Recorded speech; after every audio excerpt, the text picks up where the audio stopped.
Welcome to the show. My name is Charlton with Big C.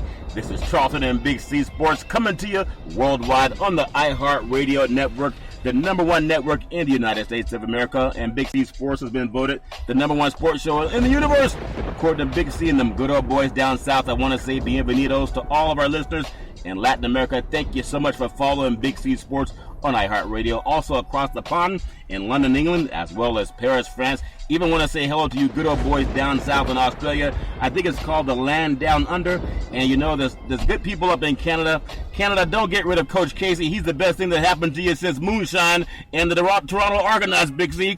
And also I want to say there's no one I love more than the good old boys down south in the land of the free, in the home of the brave, Big C. How you good old boys getting down today, Big C?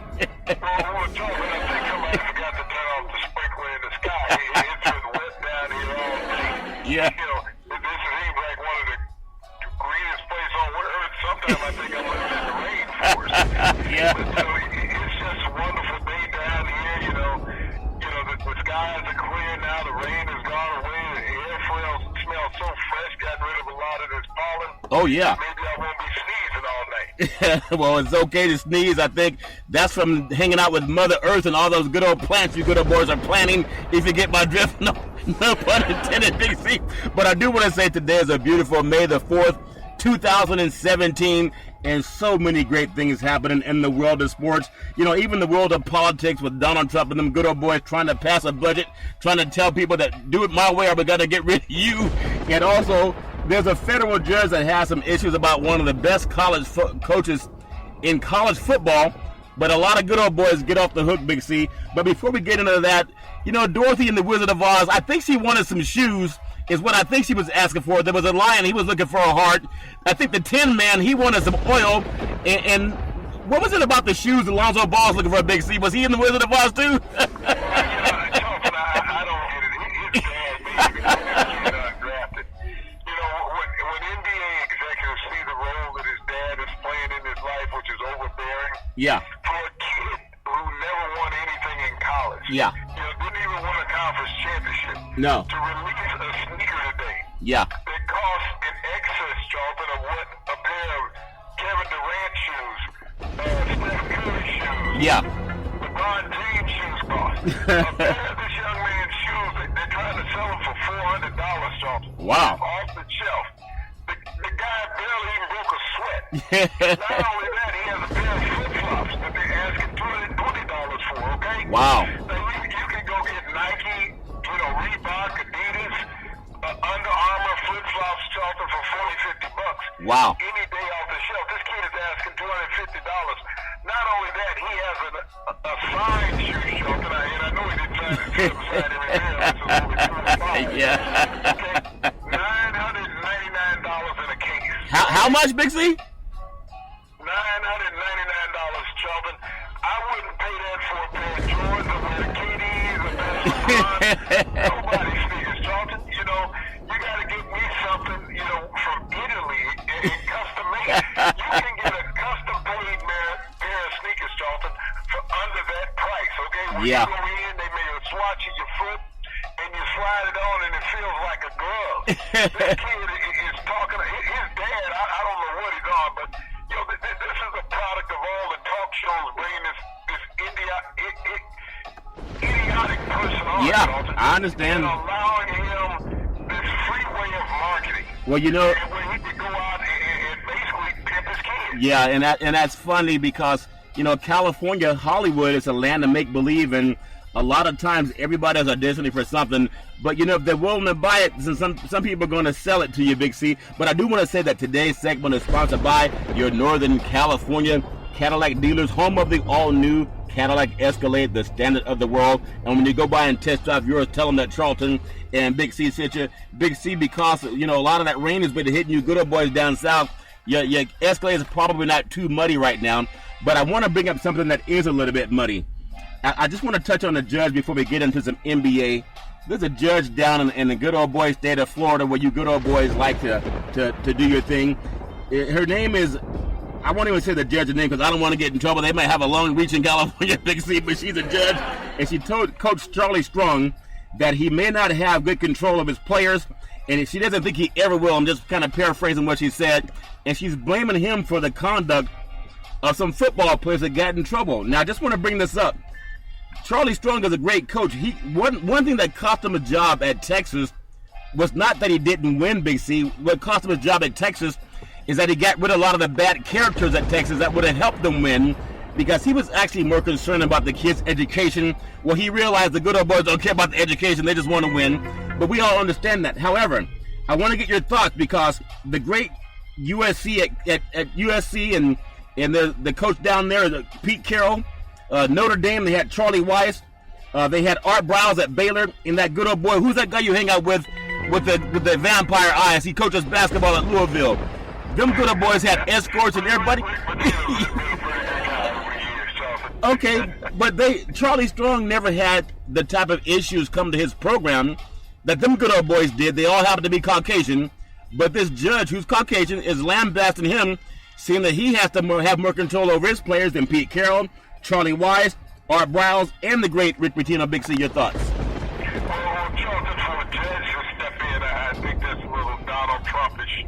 Oh, yeah.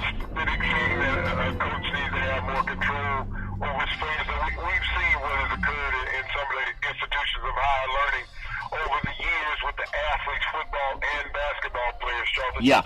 Charlie Strong just arrived down in Florida a few months ago, okay? Yeah. And so the majority of the recruits that are down there, Charlton, I'm going to see at least 90 to 95% were already on campus. Already there, yeah. And so what she is indicating that the problem started when Charlie Weiss showed up, that he brought the problems with him. Yeah, Charlie Strong. Charlie Strong. But this was not already a culture in Florida, okay? Yeah. Let's look no further than your boy up at Ohio State, Urban Meyer. Oh, yeah. We knew the type of culture that he ran at the University of Florida with the athletes that he had down there. Yeah. Even though he was winning championships, everybody turned a blind eye on the criminal activity of the players. Yeah. That he had at his university. So if this judge had any type of character, then she would have brought that into play in a comparison to what went on with Urban Meyer and not blast Charlie Strong, because Charlie Strong, as coaches, they are held accountable. Okay. So Yeah. for actions of their players, because you do have to do some policing of your program. Yeah. But you can't do 24-hour policing of your program. No. Coaches are administrators, okay? They are teachers. They are educators. Not only do they coach, but they're generally coaching classes, Charlton. Yeah. So they have full-time duties doing a lot of things. They have assistants, and they have an academic staff that is supposed to run roughshod over some of these players, Charlton. Yeah. But for a coach to go out on the limb and say that Charlie Weiss needs to have more control of his players, Yeah. then maybe she needs to have more control of her police department down there, Charlton. Yeah. You ever think about that? Yeah. This is a judge who oversees and let police officers go for doing irregular duties, Charlton. Yeah. For doing things that are not under their contract of duty as police officers. They commit criminal acts. Yeah. And this judge will turn a blind eye. So is Charlie Strong a criminal, Charlton? No. Or is she the criminal? Yeah, and see, the fact that you bring that up, I'm going to say her name. Her name is Margaret Taylor. She's a South Florida alumnus also, and she's calling out, football coach Charlie Strong in court on Wednesday. Called him out in court. They record everything in court. And after the recent arrest of 2 players, according to, there's a station down there, TV station, I won't bring it up, but here's a sane judge that has to understand that African Americans, because call everybody out, but call the white guys too, they have most of the jobs. African Americans are 1 in 4 will be pulled over by law enforcement. That's according to a law enforcement study, Big C. Only 1 in 17 white Americans will be pulled over by law enforcement. That's also a law enforcement study. So what are they being pulled over for? And they had it inconclusive as to the reasons why. We know because of racial profiling. There's no inconclusion to it. But these same judges that let the white cops off for harassing black guys, I think there's only 16 African American head coaches in Division I college football anyway. For her to call out one for the actions of his players is not fair. No one called out Joe Paterno back in the day when he and Sandusky were doing their thing with little boys. You'd always talked about the guy up at Notre Dame, Charlie Weiss. No one called them out. There's a lot of coaches that are doing all kind of shenanigans, Big C. But I just want to congratulate Charlie Strong for getting rid of the bad apples and holding people accountable. I think she owes Charlie Strong an apology, Big C. Your thoughts? Well, Charlton, when we think about it, I Okay, I thought it was 16. Okay, 12. Okay, so when we look at that percentage of numbers, Charlton, the difference, I think it's about 8% to 9% of the coaches in Division I football are African American. Okay, Charlton? Yeah.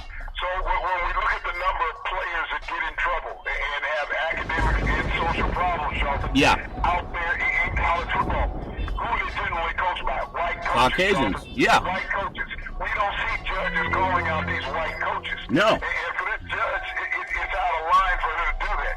If that's the case, why not call out every police officer, Charlton, that has had, something that he's done improper? Yeah. That has been called into question. Yeah. Saying that department, and Florida has a lot of them, Charlton. Oh, yeah. Florida has a lot of them. She didn't call out the boy down there for shooting Trayvon Martin. No, okay? not at all. She didn't do that. She didn't say, he was wrong for killing this teenager. No. And many other incidents that have gone on in Florida. She's not saying that Trump is wrong down in Florida for hiring illegal aliens to work on his golf course when he's talking about criminal Mexicans. Yeah. He'll hire them Yeah. because he can pay them lower wages to be groundskeepers. Yeah. But, this judge, when you talk about judges, are held to a higher standard in society. Supposedly. Than everybody else, supposedly, Charlton. Yeah. But for her to lower herself because she has a personal feeling on something that's not part of her jurisdiction, Charlton. Yeah. She talks about Charlie Strong. What about the president and the dean of the university, Charlton? Yeah. Why is she not calling them out? They're Charlie Strong's bosses. That's a great point. Long before Charlie Strong got there. That's a great point. She wants to go down to Charlie Strong, the guy who just arrived, not the guys who've been in place. Okay, the reason I want to bring that up, and we'll get into it a little bit later, some issues with the Colin Kaepernick thing came up, and I want to touch on how law enforcement and the media, and we know the criminal justice system is crooked. It's very crooked. We know it's biased against black men. That's a fact. If you don't know that, you're just so dumb. Turn off your program. But I want to bring this up because these issues are created even by the judges. They're more difficult and more strenuous and they show less favor toward black Americans. They always try to find a reason to go against you. Charlie Strong has done nothing wrong other than be a black man trying to teach kids to do the right thing. And if you don't, he gets rid of you. That's what he did in Texas, and the good old boys got rid of him, okay? I got to bring that up because this thing with Colin Kaepernick, and there's some people talking about it today before we get into the NBA. The great Harry Edwards, one of the most intelligent men that I've ever had the pleasure of hearing talk in my lifetime, does a lot of work with the 49ers organization. And he brought up some points, too, that, Big C, I just want you to expound on. But this thing about Colin Kaepernick not able to get a job now because of, they were saying, the media made this up. They said he was anti the troops. It was never anti-troops. It was anti-white racism, which is what the same white judge did to this black coach down in Florida. It's also the thing, racial profiling. Black men are pulled over, black people. 1 out of every 4 years will be pulled over compared to 1 out of 17 white Americans. That's what Colin Kaepernick was kneeling against. He wasn't kneeling against our troops, but the white media made it seem, he's anti-American, and they did that purposely and intently, and you have a federal judge doing the same garbage to Charlie Strong, who's a coach just trying to do the right thing, and that's what Colin Kaepernick was talking about as well as Harry Edwards. Your thoughts, Big C? When you think about Colin, he had several members of his family law enforcement, okay? Yeah, in law enforcement, yeah. So how could he be anti-American? As you said, he never said anything negative against the military. No. He never said anything negative against the United States. He spoke about the injustices that were put on a particular race of people. Yeah. And by saying these injustices existed, it appalled the people who impose these injustices, Yeah. Charlton. Yeah. The media and certain others. Yeah. He never said anything against the military, Charlton. No. If he was anti-military, why did the government take the salute, the Pledge of Allegiance out of the schools? Wow. Okay, so every school kid every day is anti-military, is what you're saying. If Colin Kaepernick was anti-military, then every kid that goes to school in America is anti-military every day. Wow. Because they took the Pledge of Allegiance out of the school system. Big C, that's a very good point. You can't say that Colin Kaepernick created this. All he did was took a stance against racial profiling and racial injustice in America. And he spoke out about the two political candidates for president, how they stood on those issues. Yeah. And he called them out of it. So the guy that won said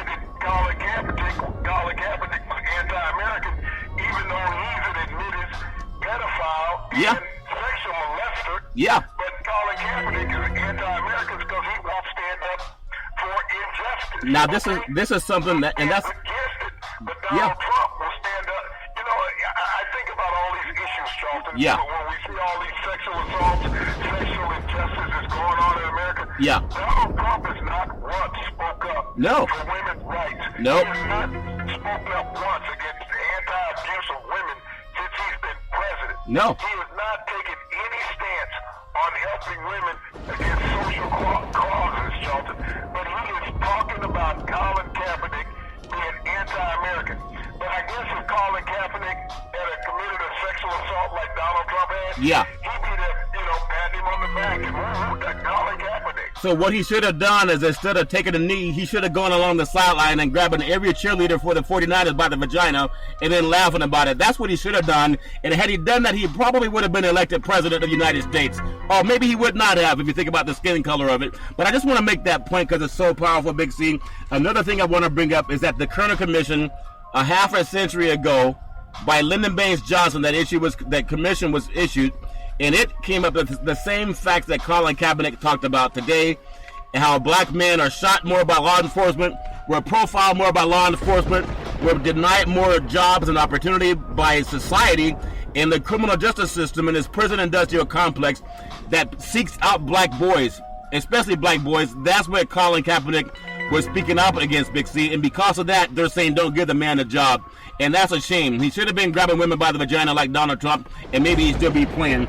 Big C, I want to bring up this point also before I get off of Colin Kaepernick, but it's so poignant because what Lyndon Baines Johnson commissioned over a century, half a century ago, is still prominent today, according to Harry Edwards and Colin Kaepernick and a lot of good old boys. But I will say this. He's just named one of the most 100 influential people in the world by Time Magazine, okay? That's by Time Magazine, one of the most influential in the world, but he can't get a job by NFL teams that hire guys that are on police blogs. He didn't commit a crime. Last thing I'll bring up before I get your thoughts on Kaepernick, this guy has been giving out suits to people coming out of jails so they can look good going for a job interview. Donald Trump hasn't done that. He tried to incarcerate people. So character-wise, when we have people like the Mara family and the New York Giants having a kicker that beats his wife over 20 times, and he still kept cashing paychecks. One guy says stop beating black people and stop with the criminal justice racial profiling, and he can't get a job. I just think that's horrendous, and he was actually right in his stance, Big C. Your thoughts? Well, Charlton, I think if the general public ever looked at the criminal blog of the NFL, which Roger Goodell does, and see how many players in the NFL, current players, have criminal records that are under criminal investigation, Yeah. that have been charged with felony crimes, that work in the NFL, okay, Charlton? Yeah. Roger Goodell is very aware of the criminal activity, black and white, in the NFL, okay? Yeah. But they turn a blind eye to it, Charlton, because it makes them money. Yeah. The NFL employs a plethora of criminals, okay? Yeah. Criminal records the NFL employs. But they say nothing about it, Charlton. Even in the draft this year, the draft last year, there's players in the NFL that are playing that have been charged with felony manslaughter, okay? Yeah. And still playing. Players that have been charged with weapons, okay? Yeah. That have been charged with other crimes, Charlton, hit and run, vehicular homicide. They play in the NFL. Yeah. All right? Roger Goodell said that's okay. If you injure another person outside this game, it's okay. We got players in the NFL that's been, accused of rape, Charlton. Roger Goodell said it's okay. But Colin Kaepernick, you do nothing negative other than oppose an injustice that's done to people in society. Yeah. And you use the NFL as a platform. He didn't tell anybody to shine a camera on him, Charlton. No. He didn't tell anybody to interview him. He took his own personal stance. The media ran with it because they could not understand, or they didn't want to tell. Oh, they understand, Big C. They understand. They understand. But Charlton, they didn't understand how to tell the truth. Yeah, okay? I agree. I agree with that. So, not to understand how to tell the truth, you make a negative story of it. This is easy, what goes on. It's like watching a game here in the playoffs. Yeah. You see a guy score 53 points, and you say, okay,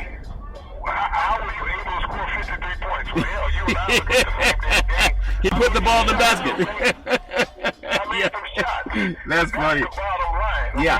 But don't ask the stupid question, how were you able to score 53 points and you watching the game as I'm putting them up? Yeah. And here it is with Colin Kaepernick. He says while he's taking a stance. Yeah. You can't believe him because you see he's lying. Yeah. This is the same thing that happened to Muhammad Ali. Said, there's no Viet Cong ever called me the N-word. Okay? Yeah. Yeah. They never kill me. They don't come to my house and threaten my family. Yeah. But you want me to go kill them for you, and yet you don't want to go over there. And you know the ironic thing, we talk about sports and politics, and this is for every decent American. If you're white and you benefit through racism and bigotry and you don't care, then you know that's your right not to care about equality, even though we talk about liberty and justice for all. And I just want to bring up, Colin Kaepernick is not under investigation with having ties to Russia that infiltrated our election in the United States. He's not caught up with any type of money laundering that was going on with Russia and the gambling thing that was going on at Trump Tower that everybody in media knows about. He wasn't part of that. He wasn't part of the O'Reilly thing that, 17 women were sexually assaulted by O'Reilly, and Fox News paid the man $25 million for sexually assaulting people if he just left. I mean, he's not that guy. So any American, no matter what color you are, just ask yourself this one question, okay, and be honest. If he was a white guy and he spoke out against brutality, would he be looking for a job today, or would he already have a job? Big C, we know the answer. He already have a job. I want to touch on a little bit of what's going on in the, yeah. Look at Johnny Manziel. Johnny Manziel was beating the crap out of his girlfriend. Okay? But he's white. It's okay. If white guys do it, it's okay, though. He kept a job in the NFL. He wasn't even a quarterback. He was just, trying to play the position. Yeah. Josh Brown, we talked about, the Merrill family paid this man for 2.5 years to beat the crap out of his wife with 20 police reports. Yeah. And they never made it, never made it public. Yet they're one of the more popular families in sports. So let me. They aided and abetting and assisting this man in committing a criminal act on a damn weekly basis, and it was okay with them. Big C. And they're one of the families who blast Colin Kaepernick, Jonathan. You just brought. Didn't commit a crime. You just brought up a very strong point, and maybe, I don't drink as much moonshine as you, so I'm not as relaxed. You can tell I'm uptight, right? But I'm telling you, you just brought up a point. How could the league try to punish a guy for saying stop killing black people, stop racially profiling black people, and if you see the document 13th, or if you read the Kerner Commission issued by a former president, he agreed with Colin Kaepernick. Colin Kaepernick was almost reading verbatim what Lyndon Baines Johnson had discovered with the Kerner Commission. How does the New York Giants maintain the ownership when they were paying a guy and hiding that guy's wife from being battered when they knew he was battering a woman, and this garbage about anti-violence against women by the NFL? One of the biggest, most well-known owners in the NFL. Listen to this if you're a woman, especially if you're white. If your man has enough money to pay off law enforcement so he doesn't do any time, how does that keep you and your daughter safe? Here's a white guy that owns an NFL team, a franchise. It didn't cost him his job. It didn't cost him his team. That good old boy that owned the Clippers, when he would not, I guess he didn't want black Americans coming to his games unless they played in his uniform. Didn't he lose his team, Big C, down in Los Angeles, Big C? Why not the Mara family? He was forced out of the league, Charlton, but the Mara family didn't even get a fine. You think about that. Roger Goodell did not even fine the Mara family for hiding these incidents with this guy's wife, okay? Yeah. This is how the good old boy network works. They didn't, and think about it. We know that Greg Hardy committed a crime a couple of years ago when he was playing with Carolina against his girlfriend, okay? Yeah. Beating a young woman up. Jerry Jones goes out and finds the guy, Charlton, brings him in. Again, with the well wishes of the NFL. Roger Goodell patted him on the back. Quit on to sign this criminal. Yeah. He beat the crap out of women. Yeah. It's okay. The NFL, Charlton, under Roger Goodell's watch, has been an advocate for men beating the crap out of women and saying it's okay. Yeah. Right? Yeah. That's what it's been. You look at Greg Hardy, the Dallas Cowboys signing, paid him a couple of $1 million after he beat up his girlfriend. Yeah. So. The Brown family re-signed Josh Brown, extended his contract a couple of years at a couple more $1 million a year increase, Charlton. Yeah. Beating the crap out of his ex-wife. So under Roger Goodell's watch, the NFL has been an advocate for beating the crap out of women. Charlton, a couple of years ago when they had the Super Bowl there in Santa Clara, Yeah. they ran a couple of commercials for 1 week saying no more. Oh, they have the guys crying? They have the athletes crying on TV? No more, okay? Yeah. That was a 1 week thing for the NFL trying to, I guess, have a cleansing. Yeah. To say that, we're not what we've been advertised to be, that we don't advocate beating women. They were like Sean Spicer for a week, like Donald Trump spokesman for a week. But think about it. They knew about the Josh Brown beating Shelton, and they had to stop running that. Yeah. Okay? Yeah. They had to stop running that because the Miller family said, look, we got Josh Brown. We just signed to a contract extension. He's beating the crap out of his wife. We got to stop running that because they on the rules committee. That's powerful. That's powerful. On the rules committee, so Yeah. we can't run that because we're advocating. We're paying the guy a couple of $1 million, about $4.5 million here to beat his wife. So, we can't run that commercial. Dallas Cowboys, Jerry Jones on the rules committee. I just signed Greg Hardy, and we know he got convicted. Wow. And I'm paying him $5 million, to hopefully sack some quarterbacks. So I don't know if that's a good thing that, we're paying these guys multi-million-dollar contracts, allowing them to beat up women, and we're saying no more. That's kind of, what we're doing. We let them play some more, but we're telling them no more. So, it's kind of conflictional, Joe. Well, like I keep saying, I'm not a smart man, but these dumb butts. No. And you know how we always say that sports will bring people together more than politics? Because we know a lot of politicians lie. I mean, Donald Trump's organization, that whole clan that he has, is just a disgrace to our country. All them good old boys have something going on, whether it's Russia or some other type of scandals that are going on in the world of politics. But I want to bring this back to this judge down in Florida. Her name is Margaret Taylor. She calls out an African-American coach saying he doesn't have enough control over his players because a couple of guys got in some trouble. He's a disciplinarian, Big C. He doesn't fall for that garbage, black or white. But none of these white stories that we just brought up about the NFL with Roger Goodell, the Mara family, Jerry Jones, all them good old boys that knowingly hire guys that are on a police blogger. Knowingly. Colin Kaepernick's not on a police blogger. But then this white media, and you know who you are because you're the same ones that write that garbage, they will take the side of, he was anti-troops. He's not anti-troops. At least tell the truth like Walter Cronkite. If you're going to say somebody's anti, call out the men who are anti-women being safe. Like the commissioner of the NFL, who it's okay to beat up with your woman as long as you got enough money, okay, to pay your way out of it. The owners that hire these same guys, call them out for making it an unsafe environment for women who get the crap beat out of them every 20 seconds somewhere in the country. And it may be your daughter next time or somebody that you care about, but they spend a lot of that time using that same lie that he's anti-troops. He's not anti-troops. He was anti-black, black on black crime also, but this police brutality against the black community, that's what he was anti of. And if that cost him his job, then shame on you knuckleheads for trying to bend that truth. And I just want to tell you, Colin Kaepernick has never been accused of assaulting any woman. We know that POTUS has. Big C, I just want to say, yeah. When you think about these reporters, they were about as accurate as Todd McShay was during the NFL draft. He had 32 chances. Okay? Yeah. 32 chances to get it right. Yeah. He got 2 players right in the teams he said that they were going to play the first round. Is he still on the NFL? Out of 32 chances, I'm not good at math. I don't know what the percentage is. 2 of 32. But that's how many first-round draft picks he got right going to the accurate team. Okay? Well, hold on. And of the 32, let me finish this. Yeah. He got 14 players going in the first round out of 32 in total.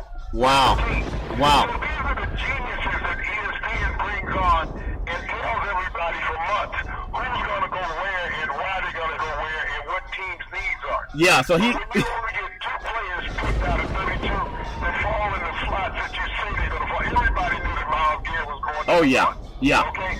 That was easy. So you got 1 out of 31, actually. Yeah. Right? Because you threw Myles Garrett off the list. Yeah. So you got 1 out of 31. That percentage is piss poor. I'm going to tell you. That's funny. And you got 14, really 13 out of 31. Yeah. Is what you got. Yeah. 13 out of 31. So you got less than 30% accuracy in the first round of the NFL draft of players who would go in the first round. But you're a damn expert. Okay? Yeah, that's funny. That was Todd McShay. Mel Kiper didn't say as well. That is so funny. So those guys still have jobs? They're still telling us to listen to them? Is that what you're saying? What if we come into Charlton? We got a Republican president. Yeah. So we got a lying administration. Yeah. We got lying analysts on these sports talk shows now. Yeah. So America I just ask people to Google it, whether we say it or whether you hear it anywhere else. You know, there's a thing on your phone, I think it's a blue G. Just Google the answer in question, or question and answer. Or, who's on first, the chicken or the egg? Or who's on first? Or, you know, was the chicken and the egg? What came first, chicken or the egg? Whatever you good old boys use in jokes. I don't follow it as well, Big C. But I do think it's kind of ironic. Just Google it, whether we say it or anybody else. I just want to ask these guys, look at what they did last year in their draft before you take the time to listen to them again. Big C, tonight also, some things going on over here in the Bay Area. You know, just a great series of basketball being played. Even though Golden State didn't play that well last time against Utah, they still took care of them good old boys. And over here at Oracle Arena tonight, waiting for another game. And that game has the line is Golden State favored by 12. Now, I just want to bring this up, and anyone can go back and listen to it. They were a 13.5-point favorite in game one. I said they wouldn't win by 13.5. They win by at least 10. So that's for my good old boys down in Las Vegas, okay? Tonight's line is 12, Big C. So I'm going to hope that I can clear my debts in Las Vegas so I don't owe anybody any more money. And I'm going to say they're going to cover tonight's line, okay? I'm just going to say that much, Big C. But I want to get your thoughts on Golden State. And then we also have Washington. They tipped off against Boston. Your thoughts on Golden State and Utah, and then Boston and Washington, Big C. Everybody talks about Golden State, about the tremendous offense they have, Charlton. But, you know, a lot of people don't realize how well the defense is that they play. You know, when you look at Draymond Green, Charlton, yeah, he leads all the players in the playoffs in block shots. Oh, yeah. You think about it, this guy's a 6'7" forward. Yeah. He's leading all NBA players in the playoffs in block shots. So he's a tremendous defensive force when you think about what he does in keeping the lane safe for the Warriors. Yeah. You know, not only a great rebounder, but he also goes out and gets you quietly between 18 and 20 points a night, Jonathan. This is such a well-rounded team that, you know, when Utah is playing Golden State, they beat them once during the regular season. Yeah. But they had to play that perfect game when they did that. And here in the playoffs, the pressure is on Utah. They're not playing with house money. Right. They're playing under pressure, and that pressure makes cowards of a lot of people. It made a coward of me, Big C. That's for sure. When I told the betting public down in Las Vegas, I'm going to pay your money back when they sent that big old boy to collect. His name is Bill Collector. Bill, I'll get you your money. I promise. Go ahead, C. They get that knot in their stomach. They come out there a little worrisome. And you know, there's teams in professional sports. Yeah. That everybody knows when you walk out there, you're going to beat them. Yeah. Period. Yeah. And it's not just the Cleveland Browns and the Philadelphia 76ers. Yeah. But there's teams that you can just walk out there and know you're going to dominate because you've seen in their eyes, Charlton, that they don't have the will. Yeah. And when you look at Utah, they didn't expect to get past the first round, but they did. Now all of a sudden they run up against the best team in the NBA. Yeah. And they're like, you know, we just hope to be able to hang in there with the firepower Yeah. that they possess. Yeah. And so when you walk out onto a basketball court, Charlton, and you don't think that you can win, you will lose. And that's why Vegas puts the odds at double digits. This is the playoffs. Yeah. This is supposed to be some parity at some point, but you're getting a higher separation in point differential Yeah. in the playoffs than what you got in the regular season. Yeah. So even Vegas recognizes that Utah does not feel that they can win. Yeah, and they probably I have the series going to 5 games. I think they'll get a game in Utah because of the referees and all the altitude and all that jazz. But I just want to bring up something with that here in the Bay Area. This is one of the most rich places in the world when it comes to sports. And I just marvel at what's happening here at the Coliseum, because what we see tonight, Big C, it's not going to be here in a couple years. I don't know if they're going to tear the place down, but I don't see why they would just keep a big building there. But I just think about the history and the players that have come through there in the gorgeous location that it is, right on Hagenberger and Interstate 880 in Oakland. And you can see the East Bay Hills. You can also see toward the Bay Bridge in downtown Oakland and San Francisco. But they're moving the spot, so I'm really soaking it all in, because I think in 2019 they will tip off near the Embarcadero in San Francisco. And the fact that they're taking such a great organization and going back to where they actually came from in San Francisco, Big C, I think before they came to Philadelphia, it just makes me realize we can't take anything for granted. Just because you win doesn't mean people are going to stay. Yet you go over to Italy and they still have the Coliseum standing. Why can't they have that same mentality for American great sports teams, Big C? Your thoughts? Well, you know, everything's about economics in the U.S., Charlton. And the Warriors originally played in San Francisco. They played at a place Oh, yeah. You know, the Bay Area Seals, they used to have a hockey team. Yeah. And an AHL hockey team in San Francisco also back in those days. Yeah. Then they came across the Bay and started playing in the Coliseum because it was a more modern facility. Yeah. You know, basically doubled the seating capacity from what they had in the Cow Palace. Yeah. Which was one of those great, you know, intimate venues that existed back in the 50s and 60s. But, you know, everything now in American Charlton is about the luxury suite. Yeah, okay? yeah. It's not all about the fans. You know, people want to go into arena where they can hold the... Hey, wait. Hold, Big C, hold on. I think I recognize the problem. What's a luxury suite, Big C?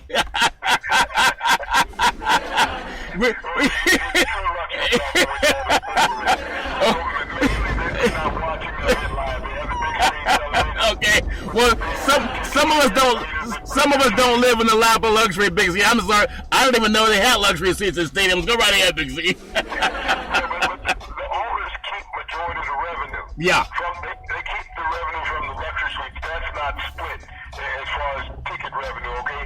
That's a private box they're selling. So if you can have a venue and you have 150, 160 luxury suites in this venue, Yeah. that's all pocket money for the owner. But the taxpayers pay for these arenas, Charlton, yet the ticket prices go up. And that's what everyone doesn't understand. Yeah. There's no broke owners in professional sports. Oh, no. For years in Charlton. No. If you want to think about basketball makes more revenue per team than any other professional sport.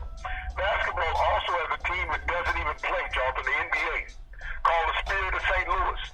They were part of the original ABA, but when the ABA was absorbed by the NBA 4 teams, the Spirit of St. Louis was the team that was not absorbed. Yeah. But they cut a deal with the NBA that lasted for in purgatory. They would get a quarter percentage of all the money that the teams that made it into the NBA, the Nets, the Nuggets, the Spurs, and the Pacers. They would get a quarter percentage of revenue. That's a great deal. But that quarter percent now is $20 million a year for those 4 owners. That's incredible. Those 4 owners make $20 million a year not to have an NBA team. So why do they want a team? Yeah, that makes sense. Overhead, they don't have any, you know, salary problems. They don't have any employee problems. They just get the $20 million check and say thank you. Yes. Yeah. As long as the sunshine and the basketball bounces, the NBA will pay them as the revenue increase. Their revenue will increase. Man, you talk about somebody making money. Yeah. Yes, the fans are going to pay. The public is going to pay. I wish I had that kind of good old boy negotiation doing some things for me, Big C. I also want to bring up something because not just great players, and we talked about when they had what they call Run. I think Run TNC back in they had Hardaway, some good old boys. I think Hardaway, Richmond, and Mullen. yeah, those good old boys could play. Mullen could shoot threes like Curry, not as good. Richmond was a beast. He went up to Sacramento and became one of their all-time great players. And just, you know, Mitch Richmond, all them good old guys, they were great. But I think about some of the broadcasters. Last night in Los Angeles at Chavez Ravine, Dodger Stadium, the Giants were down there playing and took it to extra innings. They honored the great Vin Scully, Big C. And he's the guy that did a lot of his broadcasts on his own. One of the best ever, I think over 67 years doing this thing from back in the day. And they honored the great Vin Scully. I think about here at the Coliseum and Bill King, who was one of the best announcers for the Oakland Raiders, called the Holy Roly play with the great John Madden. Old man Willie, when he had the pick in the Super Bowl down in the Rose Bowl and told John Madden, quit trying to jump up and down, might cause an earthquake in California. They all broadcast from the hallowed grounds of here at the Coliseum, Big C. That's all gone. That good old boy that called for the Boston Celtics, I think Johnny Most. Could you imagine if Johnny Most was doing a broadcast at the Coliseum? Thompson to Curry 4-3, yes!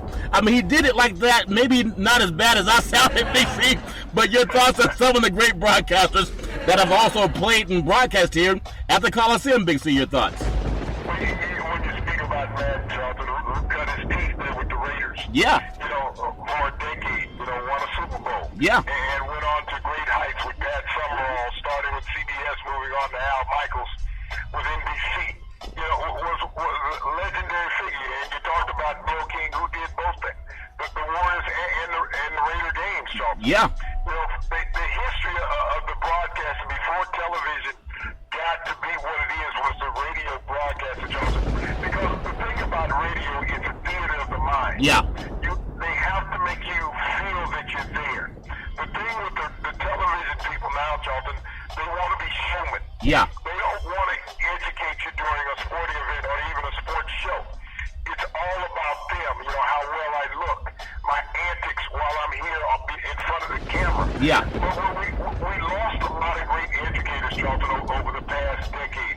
When you think about the sports reporters who have gone away. Yeah. You think about Dick Enberg. Oh, yeah. Years, the best. You know, an icon with NBC Sports. Yeah. You know, and he retired last year along with Vince Scully. Yeah. You know, these guys are historians. You know, they told stories about the game. They made you feel good about the team. This is why you had so many loyal old-time fans, Charlton. Yeah. Because they live vicariously through these broadcasters. These broadcasters were like going to school when you were in the second grade. Yeah. You look forward to seeing your teacher. Yeah. Because she was going to teach you something. You were excited about, Mom, I got this. You know, you can let me off the curb. I can't let your friends see me. Yeah. You know, and that's what you felt about. You know, I remember when I was a kid and my dad would listen to the baseball games, okay? Yeah. And he would be sitting out there on the porch on Sunday, you know, reading the paper with the baseball game playing. Yeah. And, you know, you would sit there and this broadcaster would take you through every nuance of the game, Charlton, from the positioning of the players to where, you know, when a batter came up, how to infield, outfield, Yeah. move for that. You know, the signals from the dugout, you know, what the manager was relaying to the pitcher, to the hitters. Charlton, this is what old-time broadcasters did through radio. Yeah. Now you got the guy in the booth more interested in talking about himself. And what his hair looks like. And what his hair look like, and something that's not even pertaining to the game. They're talking about something that's not involved the game.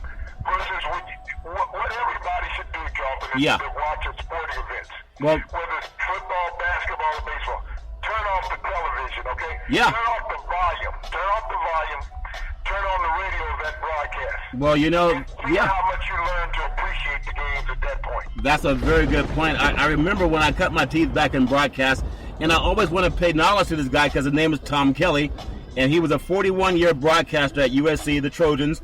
You know, those guys that had that white horse you good old boys in Alabama gave some moonshine to, and the horse thought it was water, and the players started drinking out of the same trough. They were all listeners in that Alabama game. They're like, why are we so slow? It's like, don't let the smooth things fool you. I don't think they'll ever forgive you guys for that at Alabama, Big C.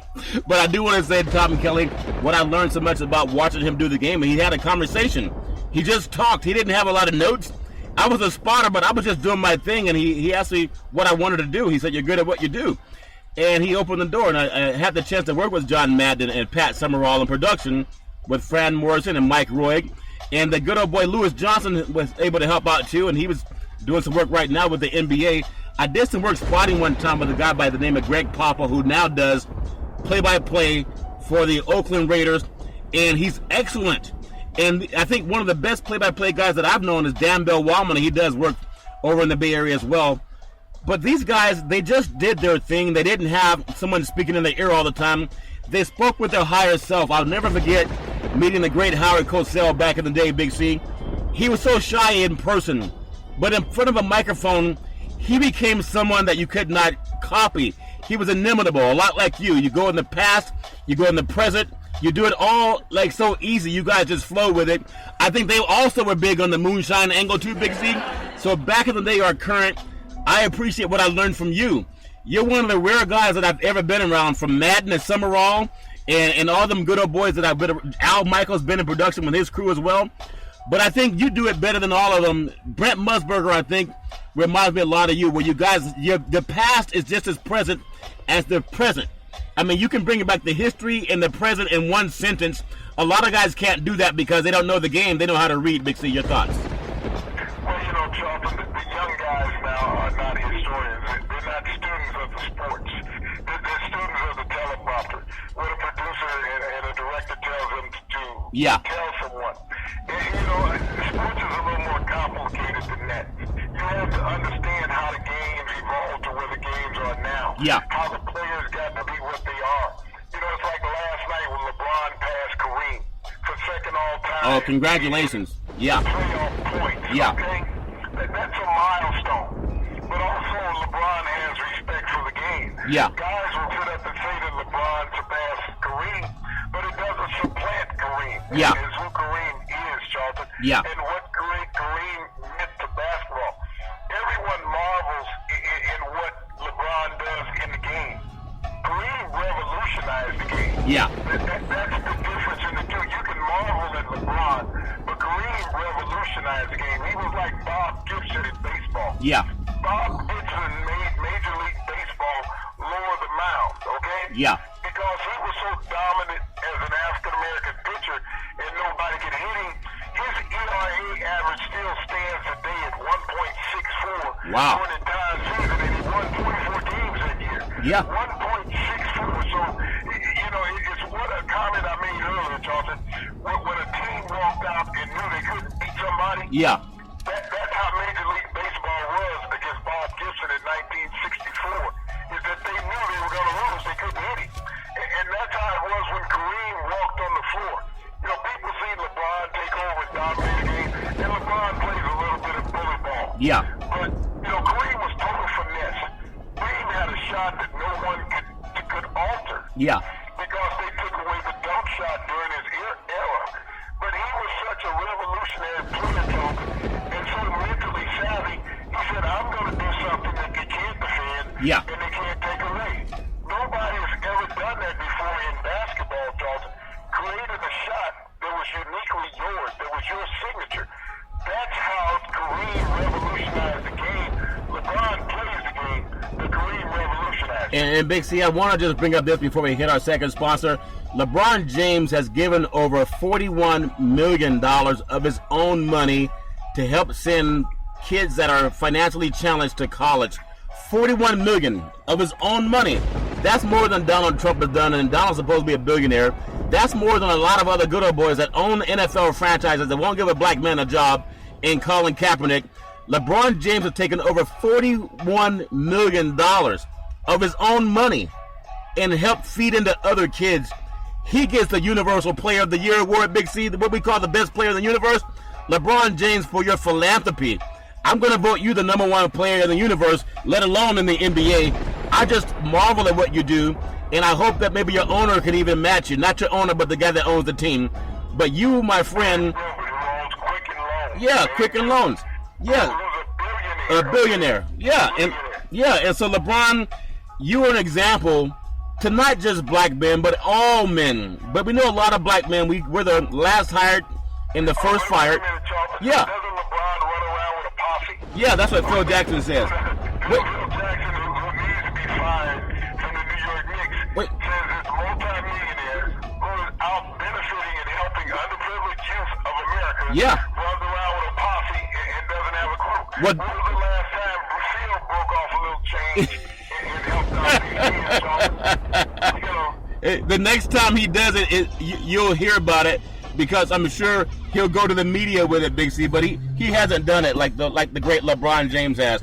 And so I just got to bring that up. The sports is a $1 billion industry, and boys and girls sports is the foundation to this $1 billion industry. In every industry in sports, you need athletic and events insurance. You can get it through Big C Sports on the iHeart Radio Network. We go through Ben and Mark. They've been around for half a century. For all you good old boys looking to get covered, tweet out to Charlton and Big C Sports on the iHeart Radio Network. We got you covered. Big C, I want to touch on a little bit more.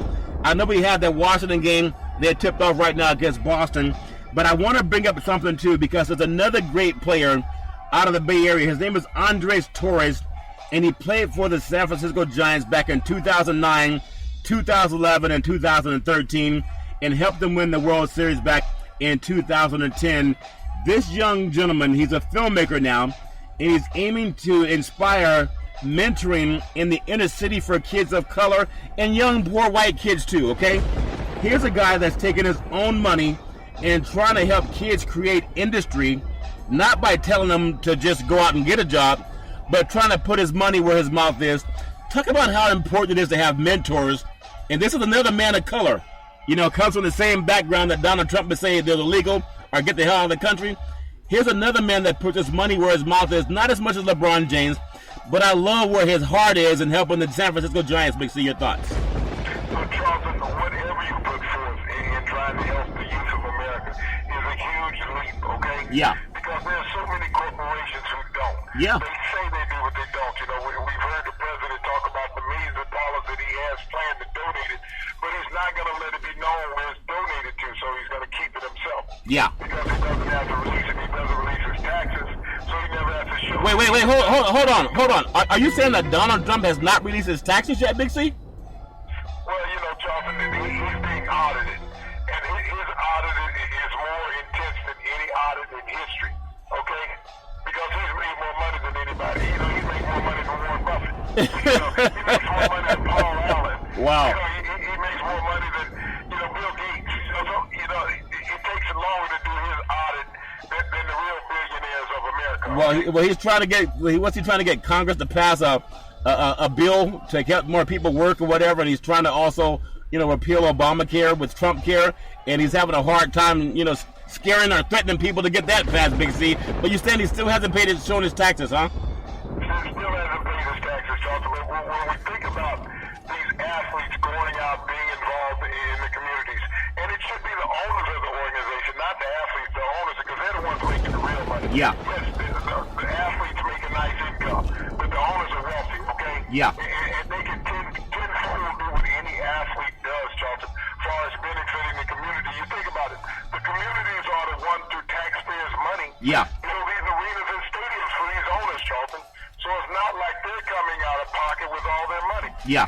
You know, you think about Vegas. What is Vegas putting up for the Raiders' new stadium? Hotel tax. Okay? The hotel tax. Yeah. It's putting up close to $1 billion when it's all over. So the Raiders are going to come out of pocket with $400 to $500 million.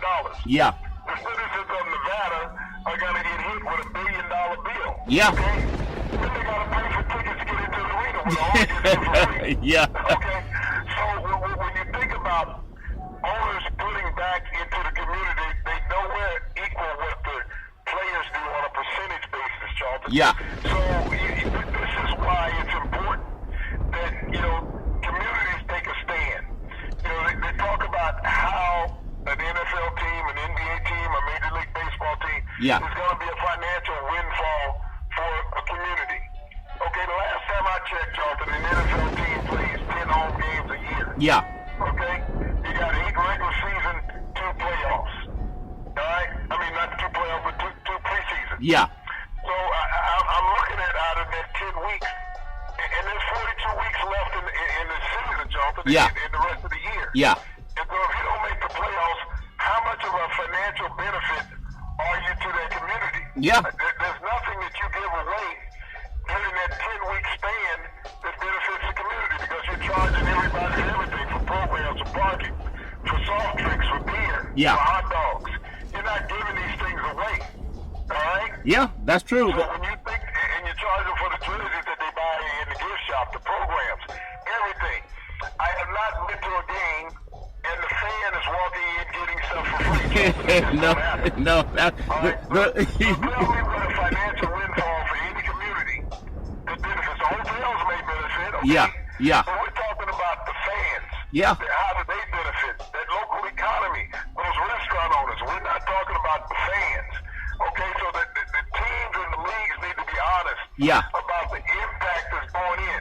Those local people, they can't go set up a concession outside the stadium because they'll get a ticket. Yeah. Because they don't have licensed NFL apparel that they paid the NFL for. That's or the NBA for, Charlton. Yeah. It will be confiscated.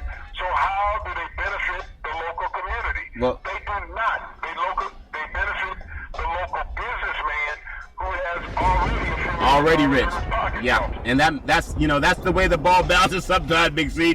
I also want to take a little bit of time. We have the NHL tonight. The Rangers are favorite over Ottawa. That should be a good game tonight as well.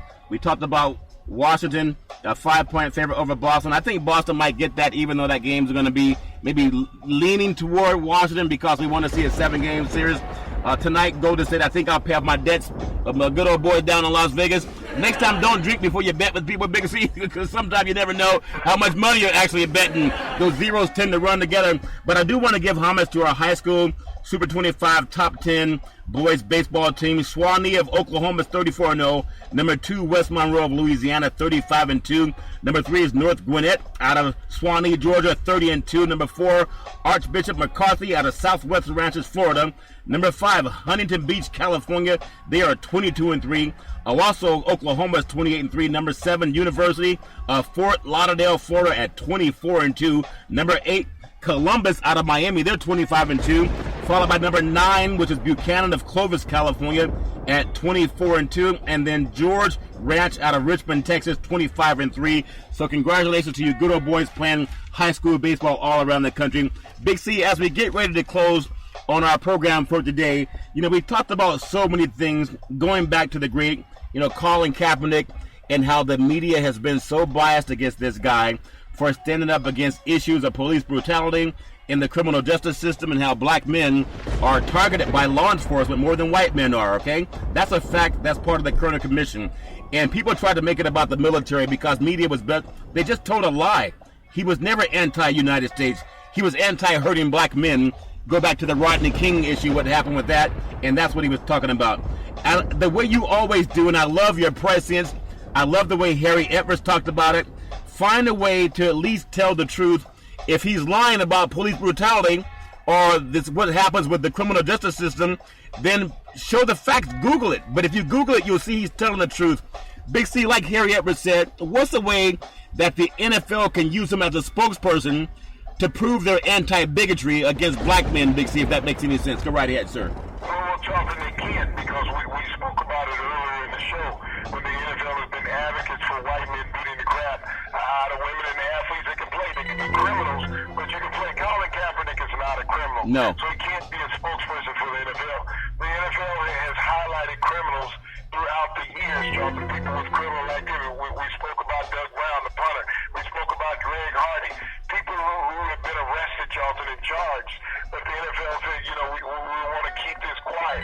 You can look at owners like Irsay, who's been arrested with $27,000 of illegal Oxycontin, and $22,000 cash, and intoxicated, but he got a slap on the wrist, by the NFL. Just like you talked about the former owner of the Clippers. Okay? Yeah. That the league outed him because he made a racial comment. Yeah. And all he said was black people.